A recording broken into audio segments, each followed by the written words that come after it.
He spoke once, low and careful, like a boundary drawn to keep a child safe. She listened without interruption. What followed was not an argument, but a quiet rearranging of lives built from routine, restraint, and the kind of care that chooses silence over power. Stay for the stillness. Let it unfold slowly. Morning settled into the garage before the sun fully reached the street. The doors were already open, letting in the smell of oil and dust, and something faintly metallic that never quite left the place. He moved through it with familiarity, sleeves rolled, hands steady, body angled slightly as if always ready to shield something behind him. The radio stayed low, more habit than preference. Noise was unnecessary when attention mattered. His daughter sat on a wooden stool near the back wall, her feet not quite reaching the floor. She colored quietly, careful to keep the crayons inside the lines of a picture he had printed the night before. Every few minutes she glanced up at him. He always noticed, not immediately, not with words, but with a shift of his shoulders, a small nod that told her he was there. The car that rolled in did not belong to the street. Its engine purred too softly. Its finish caught the light in a way that made the dust around it more visible. The garage seemed to contract around it, as if aware of the difference. He wiped his hands on a rag before approaching, his expression unchanged. He had learned long ago that reactions invited assumptions. The woman stepped out without hurry. She wore no jewelry that caught the eye, no sharp heels clicking against the concrete. What marked her was not excess, but certainty. She surveyed the space with a calm that suggested she was used to being listened to. When her gaze landed on the child, it paused there a moment longer than expected. He stood between them without making it obvious. The movement was subtle, practiced. He asked what she needed, his voice level, neither warm nor cold. She explained the issue with the car in precise terms, already knowing more than most people who came through his doors. He listened without interruption, nodding once when she finished. As he leaned toward the engine, his daughter slid off the stool. She held her drawing carefully, the paper trembling just slightly in her hands. She took a step forward, curious, wanting to be seen. The woman noticed her again, this time with a small smile that held no condescension. Before anything else could happen, he straightened. "Don't touch that car," he said, not to the woman, but to his daughter. The words were gentle, but final. He met the child's eyes, crouched to her level, and repeated it more softly. "Not this one." The girl nodded, immediately retreating to her stool. She did not ask why. She trusted the line as it was drawn. The woman watched the exchange in silence. There was no offense in her expression, no impatience. When he stood again, she spoke, suggesting the child could sit in her vehicle, that it was safe, that nothing inside could hurt her. He shook his head once. "Never touch that car again," he said, this time clearly to the woman. There was no accusation in his tone, no challenge, just a boundary, placed with care. "Not while she's here?" The garage seemed to hold its breath. He expected resistance, polite or sharp. It rarely mattered which. People were accustomed to their possessions being invitations. He had learned to refuse without apology. But the woman did not argue. She did not smile either. She studied him as if recalibrating something internal. Then she nodded, slow and deliberate. "Understood," she said. She walked back to the car and opened the passenger door, removing a small leather bag and setting it aside. When she closed the door again, she locked it and handed the keys to him without ceremony. "For today," she said, "do what you need to do." He took the keys, surprised despite himself. He returned to the engine, the work familiar enough to steady his thoughts. Still, he felt the weight of her presence behind him. Not pressing, not expectant, simply there. When the car was finished, she paid without comment, leaving a tip that he would later notice was careful, not excessive. Before she left, she glanced once more toward the back of the garage, where his daughter hummed softly to herself. "Thank you," she said. It was unclear what for. He nodded, watching the car disappear down the street. The garage returned to its rhythm. Oil, dust, quiet. But something had shifted. Not loudly, not yet. Just a line drawn and respected. The afternoon passed in small, predictable motions. He closed the garage early, not because the work was finished, but because his daughter's shoulders had begun to droop in that particular way. That meant she was holding herself together. He washed his hands at the utility sink, scrubbing until the grease loosened, then dried them carefully. She waited by the door, backpack already on, coat zipped crookedly. He fixed it without comment. They walked home along the same streets they always did. He carried her lunchbox even though she insisted she could manage it herself. She talked about school in fragments, who sat where, what book the teacher had read aloud, how the class pet had escaped its cage and caused brief chaos. He listened, responding only when needed. Presence, he had learned, did not require constant proof. Their apartment was small but orderly. Shoes lined up by the door. A plant on the windowsill leaned toward the light, watered just enough to survive.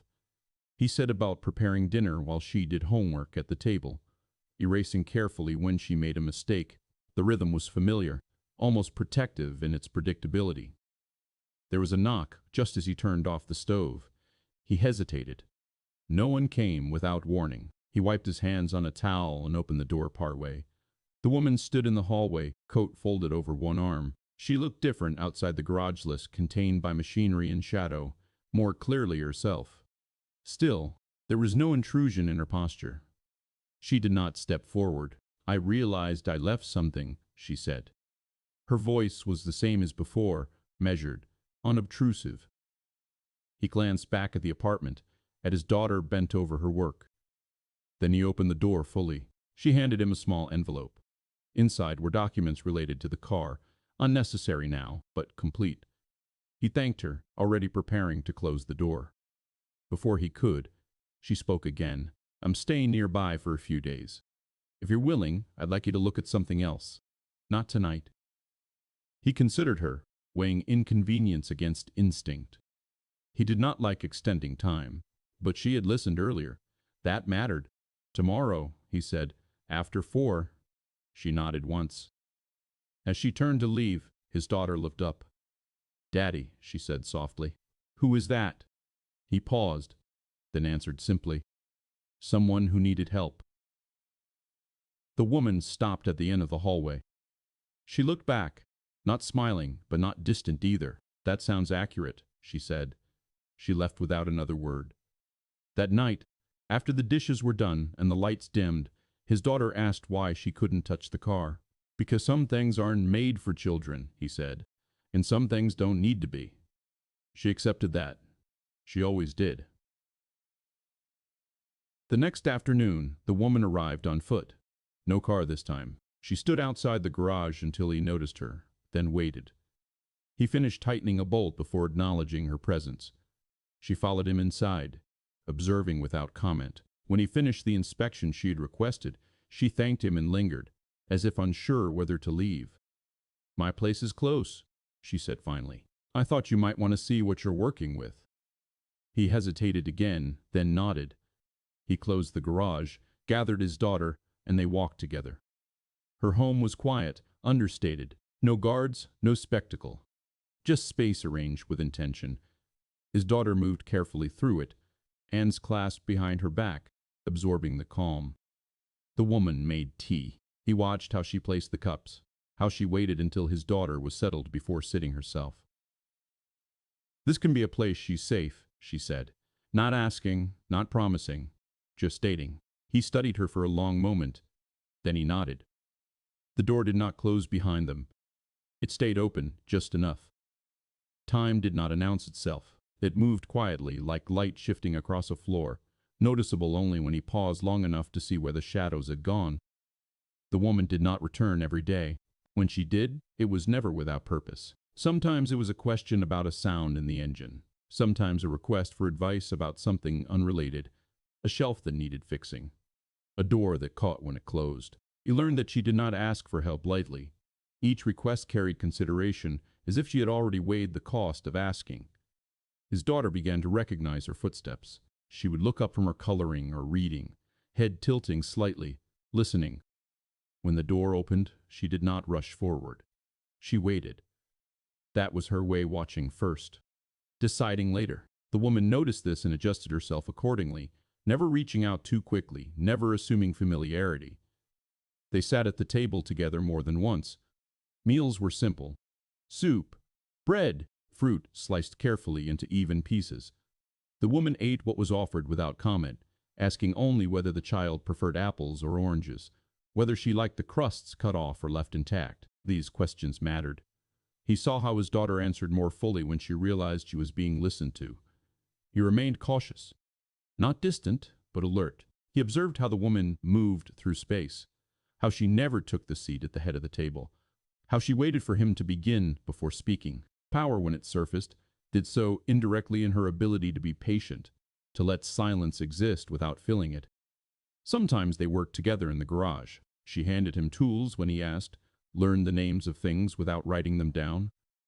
She did not pretend to understand more than she did. When his daughter sat nearby, the woman adjusted her language, explaining processes without simplifying them too much. Children, he had learned, resented being spoken down to. On one afternoon thick with heat, the power went out. The garage fell silent. He wiped his hands and sighed softly.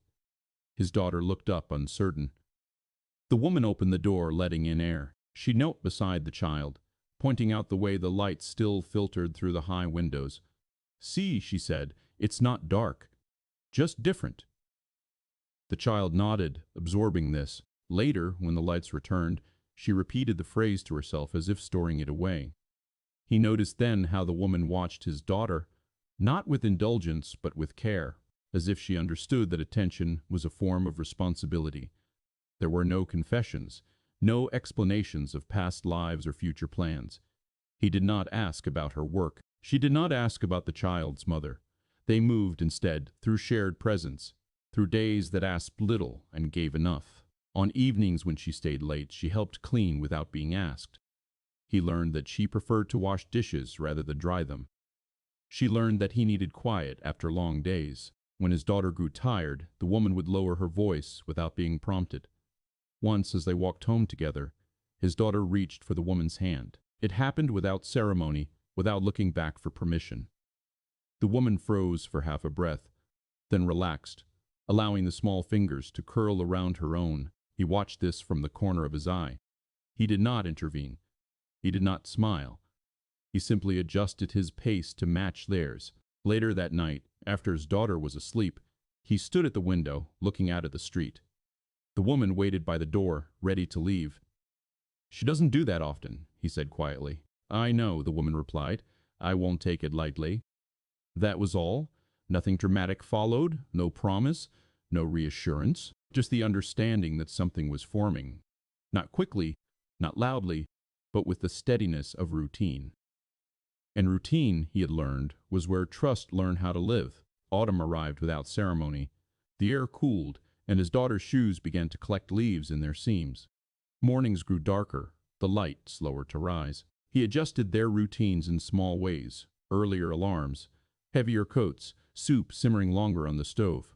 The woman noticed these changes and adapted to them, never commenting on the effort, never disrupting the balance. She began to walk them home more often. Sometimes she carried nothing at all, hands tucked into her pockets, listening as the child spoke about lessons and friendships and worries she did not yet know how to name. Other times, she brought small offerings: a book she remembered the child mentioning, a scarf she had seen her shiver without. Each gift was practical, carefully chosen, never excessive. He remained watchful. Affection, he knew, could be careless if left unchecked. But what he saw was restraint. When his daughter stumbled, the woman waited for him to respond first. When the child grew upset, she did not rush to comfort, allowing space for feelings to settle before offering presence. This patience mattered more to him than any spoken intention. There were afternoons when the woman did not come at all. He learned not to anticipate her.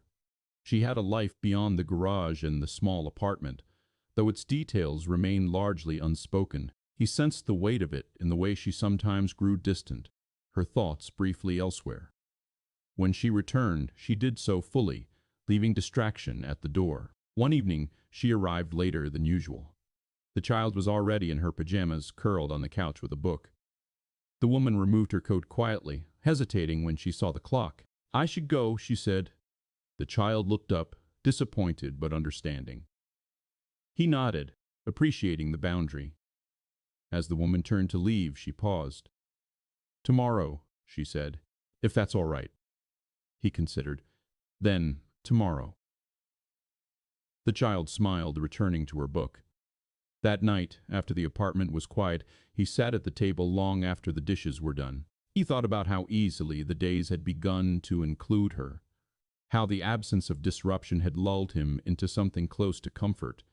This, he knew, was where caution mattered most. The next afternoon brought rain. The streets slicked over, the sky low and heavy. His daughter's school let out early. He picked her up, her hand warm in his. As they reached the garage, they saw the woman waiting under the awning, coat damp at the edges. She did not explain why she was there early. She simply smiled, a small, tired expression that held relief. Inside, the rain drummed steadily. The woman helped the child with their homework while he worked, their voices low, measured. He listened as the woman guided without correcting too sharply, allowing mistakes to exist. When the rain worsened, he suggested she stay until it eased. She accepted without gratitude, as if it were natural. They ate together that evening. The child talked less, lulled by the weather. Afterward, the woman read aloud from the book she had brought weeks before. Her voice was calm, unhurried, treating each sentence with care. He watched from the doorway, arms folded loosely, feeling something unfamiliar settle in his chest. Not longing, not fear, something quieter, a recognition, perhaps, of what was being built without blueprint or promise. When the child finally slept, the woman stood by the door again. "She trusts you," he said. It was not an accusation. "I know," she replied. "I won't move faster than that trust." They stood in silence a moment longer. Then she left. He closed the door, leaning his forehead briefly against it. Outside, the rain continued. Inside, the apartment felt different, not fuller exactly, just more defined, as if its walls had learned a new shape. He turned off the lights and went to bed, aware that ordinary days, once altered, could not be undone.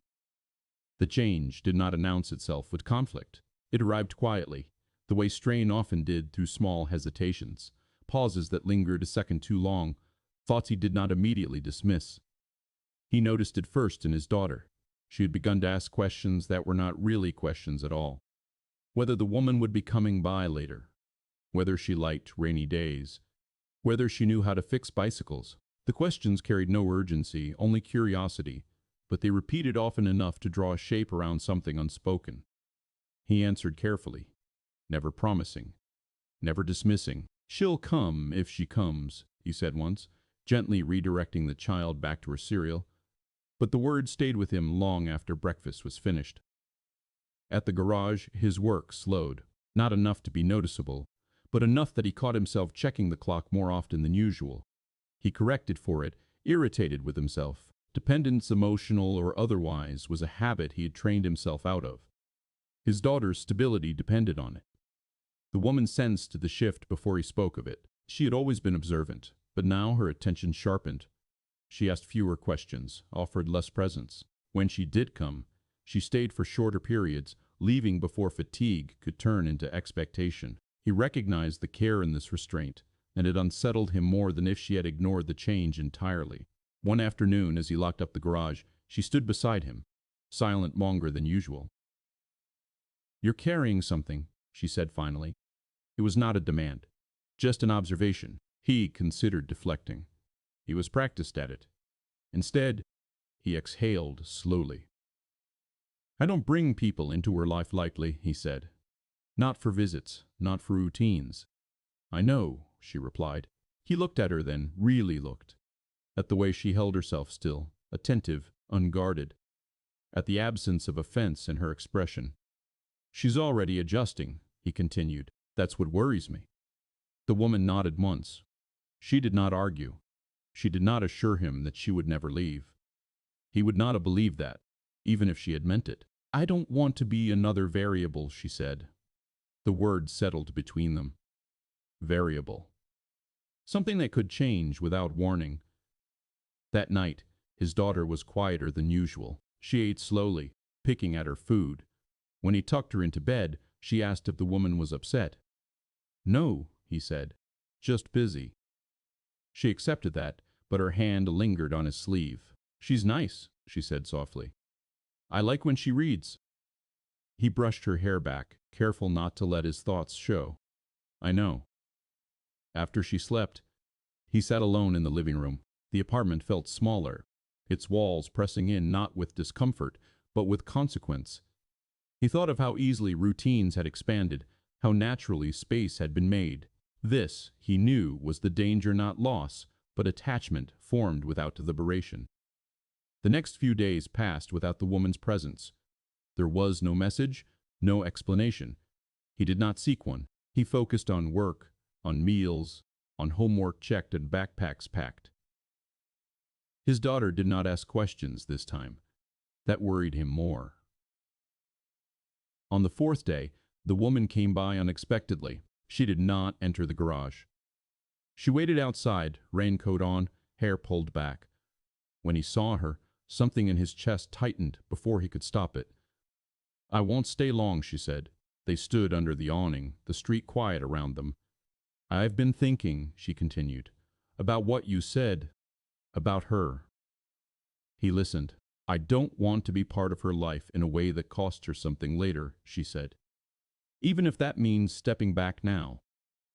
The words were measured, but their weight was undeniable. He felt the instinctive urge to object, not because she was wrong, but because she was leaving space he had not realized he depended on. He resisted it. That might be wise, he said. She studied him, searching perhaps for what he did not allow himself to say. Finding none, she nodded. Then I'll give you distance, she said. If you decide otherwise, you know where to find me. She did not ask him to decide now. That, more than anything, confirmed the sincerity of her restraint. She turned to leave. Before she did, his daughter appeared in the doorway, coat half sipped. Are you leaving? The child asked. The woman knelt to her level, not touching, just close enough. Yes, she said, for a little while. The child frowned, then nodded, accepting this as she had learned to accept many things. Okay, she said. Be careful. The woman smiled then, a brief, genuine expression. I will. She stood, met his eyes once, and walked away. He watched until she disappeared down the street. Only then did he close the door, leaning against it longer than necessary. Responsibility, he knew, was not only about protecting from harm. Sometimes it was about enduring absence without explanation. And sometimes it was about choosing not to fill a space even when doing so felt almost unbearable. The space she left behind did not echo. It settled. Days resumed their earlier shape, but the outline had changed. His daughter moved through her routines with the same quiet competence, yet something in her attention had sharpened. She listened more closely to footsteps outside. She lingered near the window in the evenings. He noticed and pretended not to. He told himself this was correct, necessary. Children adjusted. They always did. The danger was not in absence, but in instability, and he had chosen stability. Still, there were moments when the choice pressed against him. It happened one evening at the grocery store. His daughter reached for a book near the checkout, holding it up expectantly. He nodded, placing it in the cart. As they waited in line, she flipped through the pages, then paused. She would like this one, the child said, not looking up. He froze only for a moment. Yes, he said carefully. She probably would. The child nodded, satisfied, and returned to reading. But the ease of the statement stayed with him, unsettling in its certainty. That night, after she was asleep, he sat at the table with the book open in front of him. He did not read. He thought instead about what he had avoided saying. Not to the woman, but to himself. Avoidance, he realized, was also a decision. 2 days later, he closed the garage early. He did not tell his daughter why, only that they were taking a walk. She accepted this without question. They walked the familiar streets, past the bakery and the closed library, toward a neighborhood he had learned through repetition rather than intention. He stopped outside the building she had once described, understated and quiet, its entrance set back from the road. He hesitated only a second before pressing the buzzer. She answered herself. There was no surprise in her expression, only recognition. She stepped aside without asking why he was there. Inside, the space was as he remembered, ordered, calm, lived in, but not displayed. His daughter removed her shoes carefully, lining them up by the door without being asked. The woman crouched to greet her. "Hello," she said, voice gentle. The child smiled, tentative but genuine. "We brought your book." Something flickered across the woman's face, not joy exactly, but relief. They sat together at the table. Tea was made. The child opened the book and began to read aloud, slowly, carefully, proud of each word she recognized. The woman listened without correcting, without rushing. He watched them both, aware that this was not accidental nor careless. When the child finished the chapter, she closed the book and yawned. He stood. "She's tired," he said. "I can walk you back," the woman replied. He shook his head. "We'll be fine." The woman nodded, understanding the boundary without being told. She helped the child with her coat, then watched as they moved toward the door. "Wait," he said. The word stopped them all. He turned to face her fully. His daughter stood between them, holding his hand. "I don't make space lightly," he said. "You know that." "Yes," the woman replied. "I don't want her to learn that people leave when things become complicated," he continued. "But I also won't teach her to expect permanence where none is promised." The woman listened, her posture still receptive. "I won't promise you more than I can give," she said, "and I won't give less than I mean." He considered this. It was not reassurance. It was alignment. "I'm asking you to come back," he said finally. Slowly, on terms we can both hold. She did not answer immediately. She looked at his daughter, then back at him. "I can do that," she said, without pressing, without assuming. He nodded once. That was enough. They walked home together after all, the night cool and steady around them. The woman matched their pace, never stepping ahead. When they reached the apartment, she stopped at the door. "I'll see you tomorrow," she said. It was not a question. "Yes," he replied. Inside, as he tucked his daughter into bed, she looked at him with quiet seriousness. "I'm glad," she said.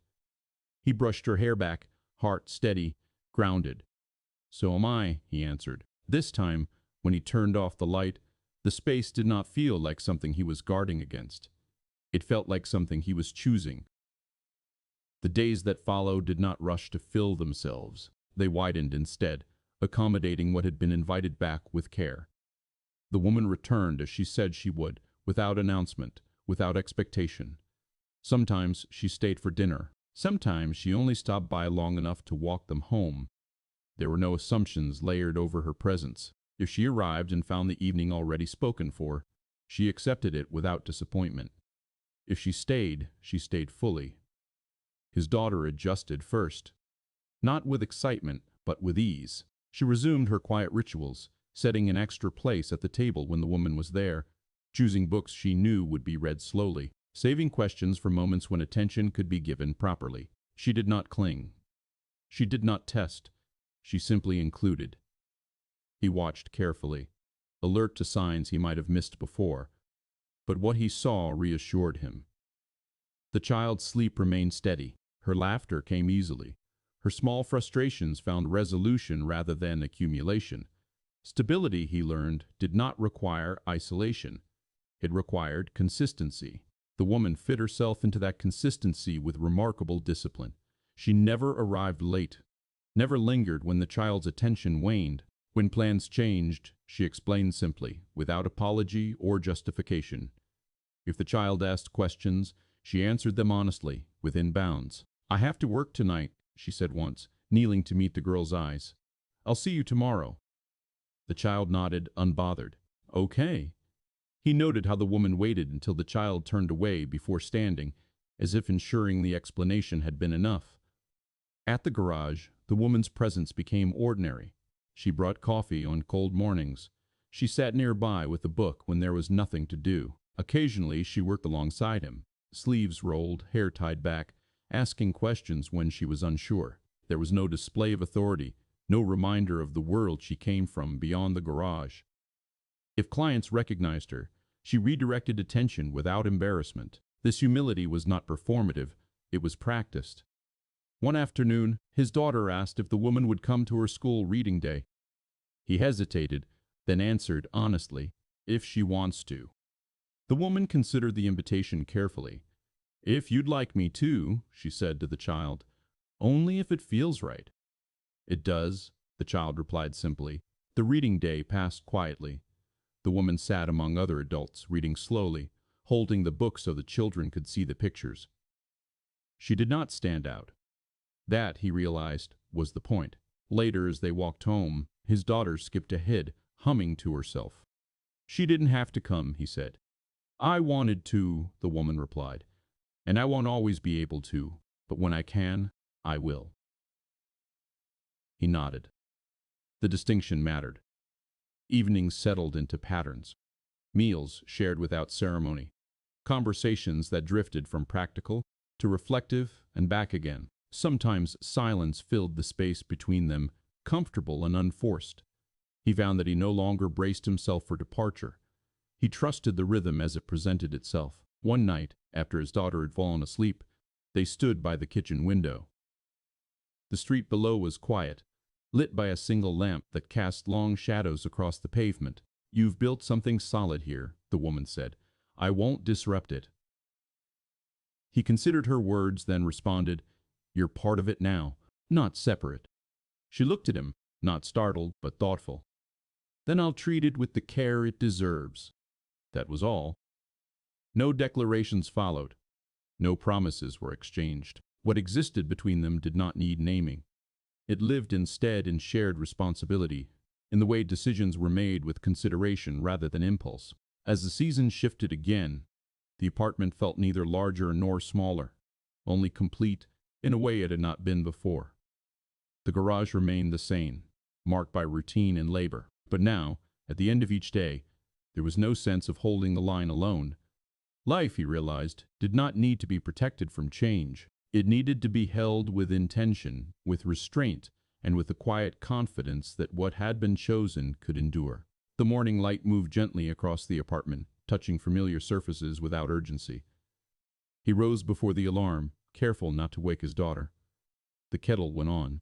Bread warmed in the oven.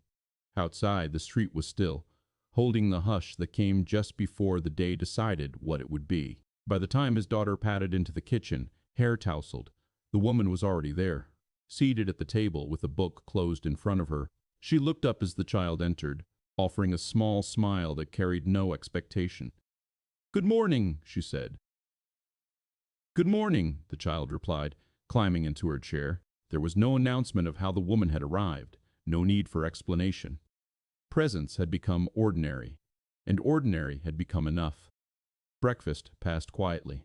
The child talked about an upcoming school project, explaining it in careful detail.